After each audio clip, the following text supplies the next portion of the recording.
we're going to have a go at this picture now, this one I've just shown you. The fishing boats in a Provence harbour down in the south of France. Lovely one to do. Last time of the night, lovely restaurants, the smell of cooked fish floating and wafting through the scene here, and water just lapping in the harbour. We're going to use these unusual colours. We're going to stick just to a few colours.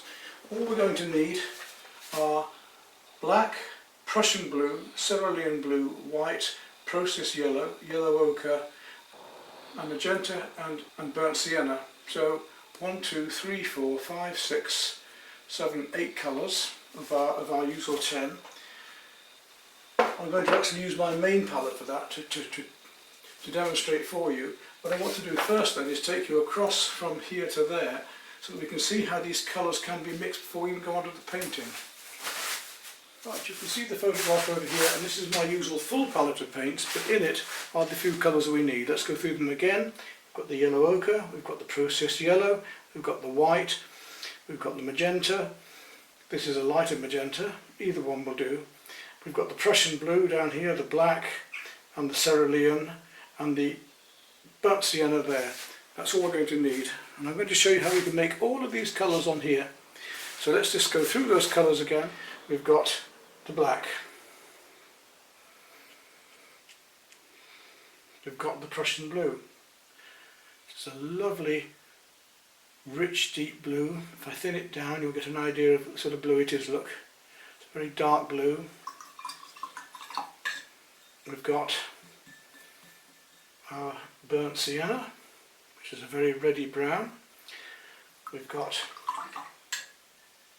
our magenta, which is a pinky red. We've got our yellow ochre, which is a golden yellow. We've got our processed yellow, which is a light. Now cadmium yellow light or chrome yellow light will also do for this, so don't worry if you haven't got all those colours, these will do. And finally we've got our cerulean blue. So we've got the very deep blue here and a much lighter blue here. And we've got to see how we can mix these to make all those colours that are there. And of course we've got white, which I didn't mention, I did originally there, which we can put over or mix over these colours to make a lighter colour.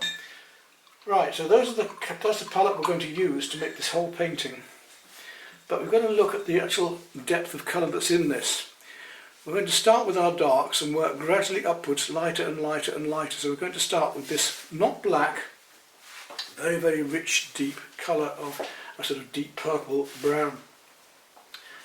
We're going to do that, and when we make a light colour, we start with the light first and then add a tint to it. If we put the dark first and add the white, we end up with a gallon of it. Same with the dark.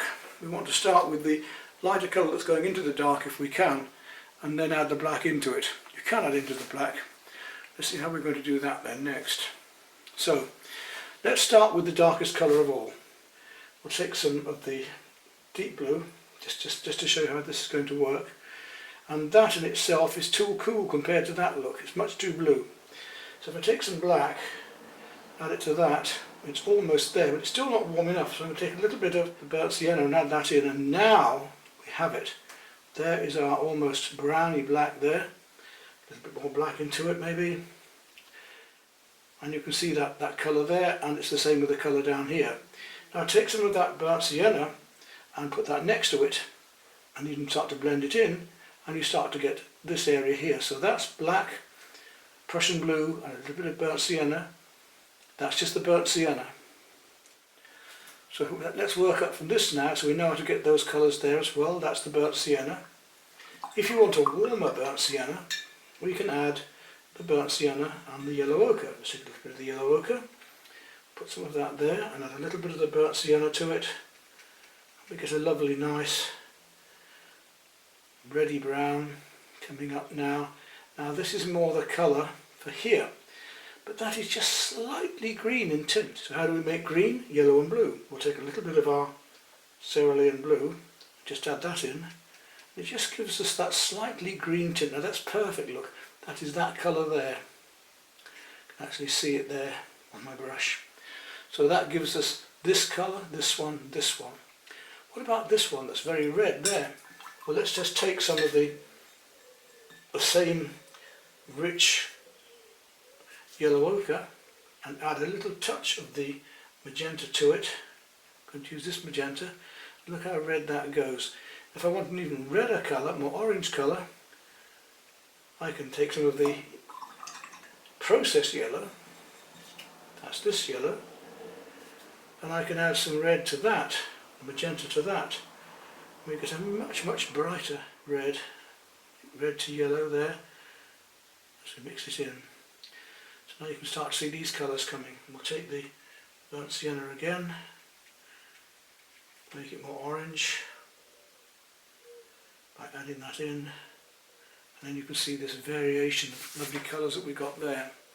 So that is that's the processed yellow and the magenta, and the deeper one is the burnt sienna. And if you want the burnt sienna a bit lighter, let's just take it that, a bit of burnt sienna. I'm just going to add a little bit of white to that just to show you.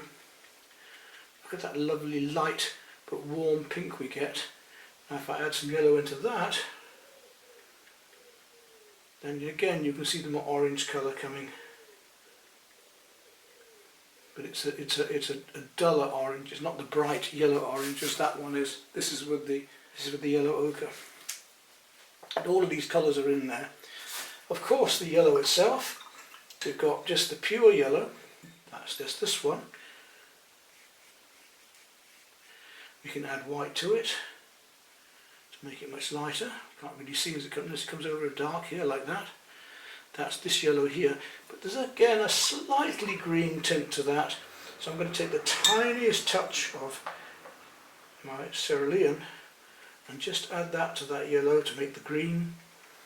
And if we tint that in there, a bit of white, you can see how we can get this lovely colour here. Fraction warmer, just a little tiny touch of yellow ochre. And there you have it, look, you can see the warmer yellow there, that's this one here, perfect for that one. We've already got this colour down here, which is this orange. We'll make a bit more of that just to show you again. We'll take the white and the yellow, the white first and then a little touch of the yellow in it. That gives us a nice light yellow cream, and into that, so that's almost that colour there, I'm going to place a wee touch of the magenta, and we get a very light pink to green there. The white and the magenta on its own, we get a lovely light pink, that's this one just there and here. And now you can start to see all of these colours. Now purple's a funny one because you're taught at school that red and blue makes purple, but it doesn't. If we take an ordinary red, this is the cadmium red, and we mix that with some of the blue, an ordinary blue, like for instance cobalt, we get a very dark, almost brown, not really a purple, but it is a very deep, almost brown purple. We don't want that one. What we want is the one where we use cyan and magenta together. So when we use cyan and magenta together, but we haven't got cyan, we're going to use cerulean blue, so I'll take a little bit of my magenta and a little bit of the cerulean blue, and look at the lovely purple we get with that. Now that is a lovely mauve, isn't it? And again we can see that, so that's the mucky muddy brown one, but this is the proper purple.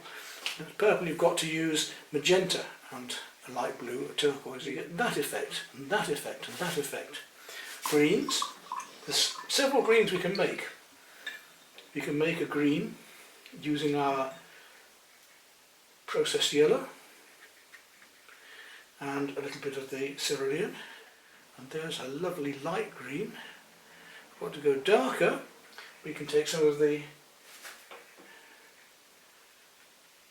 yellow ochre and the same green, the same blue I mean, to make a much richer, darker, warmer green. So now we've got between the two here, look.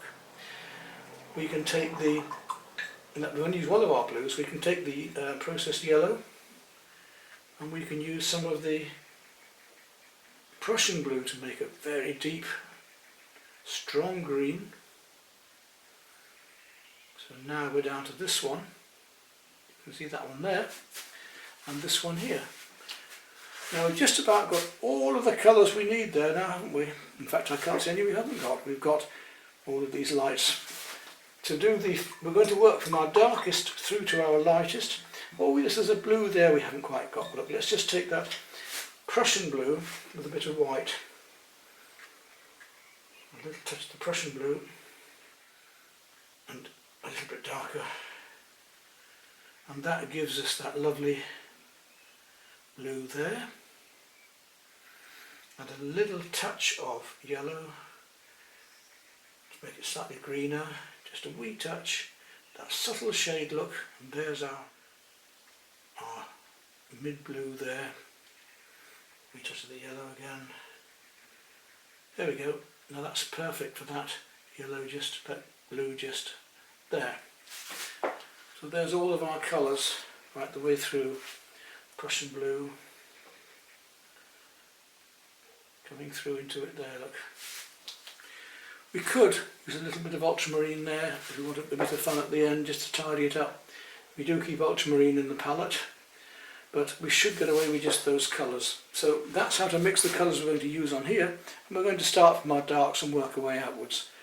The hardest part is the drawing. I've done a grid on your paper, so you can draw lines right the way across the paper if you want to, and then fit these boat shapes in, because boat shapes are one of the hardest things you're going to do. I've chosen just two brushes for this, long handled nylon flats, a number 2 and a number 6, which should be large enough for the canvas, which is a 24-18. So you can have a grid right across your canvas if you want, the same on the paper that I've given you, the illustration I've given you. And tips on drawing boats. From the bow to the middle of the stern, a line, and then you can easily see the shape that comes around that line. Say the bow to the stern there, you can see the shape that comes below that line and above. You can even draw it on the photograph if you want to help you find these things. I've marked it into quarters. I've even marked the quarters down into thirds and eighths where I've needed them, so that I can see exactly where everything comes. And that's what you need to do first. You can use a whole grid, or you can just mark up the edge of your canvas. Drawing boats is probably as hard as drawing animals and children. Those are probably the three most difficult things to draw and to paint are boats and figures, faces especially. So this is a challenging one for you in the drawing, but the colour work shouldn't be too bad for you. Let's make a start, shall we?